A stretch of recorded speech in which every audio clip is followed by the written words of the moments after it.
भारतात आपल्याला अनपेक्षित गोष्टींसाठी तयार राहण्याची शिकवण दिली जाते आणि अधिक सुलभ जीवन जगण्यासाठी प्लॅन बी तयार ठेवण्याची शिकवण दिली जाते.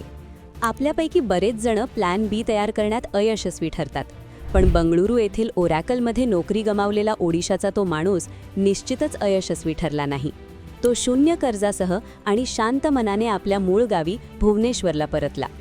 एक्स प्लॅटफॉर्मवर फंडिंग सल्लागार नायक सत्या यांनी शेअर केलेल्या पोस्टनुसार त्यांच्या मित्राने जुन्या पद्धतीचे आर्थिक नियोजन केले होते आणि कौटुंबिक आणि वैयक्तिक खात्यांमध्ये मिळून एकूण 30 लाख यांपेक्षा जास्त रकमेच्या मुदत ठेवी ठेवल्या होत्या, ज्यातून दरमहा जवळपास 43,000 रुपये व्याज मिळत होते.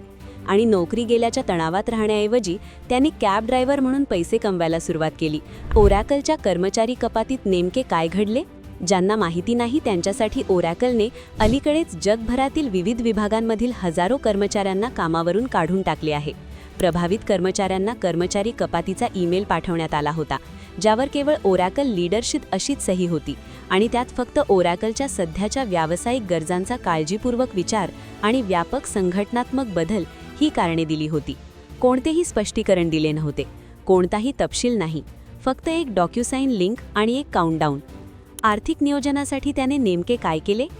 नायकच्या मते त्याच्या मित्राने चांगल्या आर्थिक सवयी अंगीकारल्या आणि तो आर्थिक ट्रेंड्स व SIPंना बळी पडला नाही.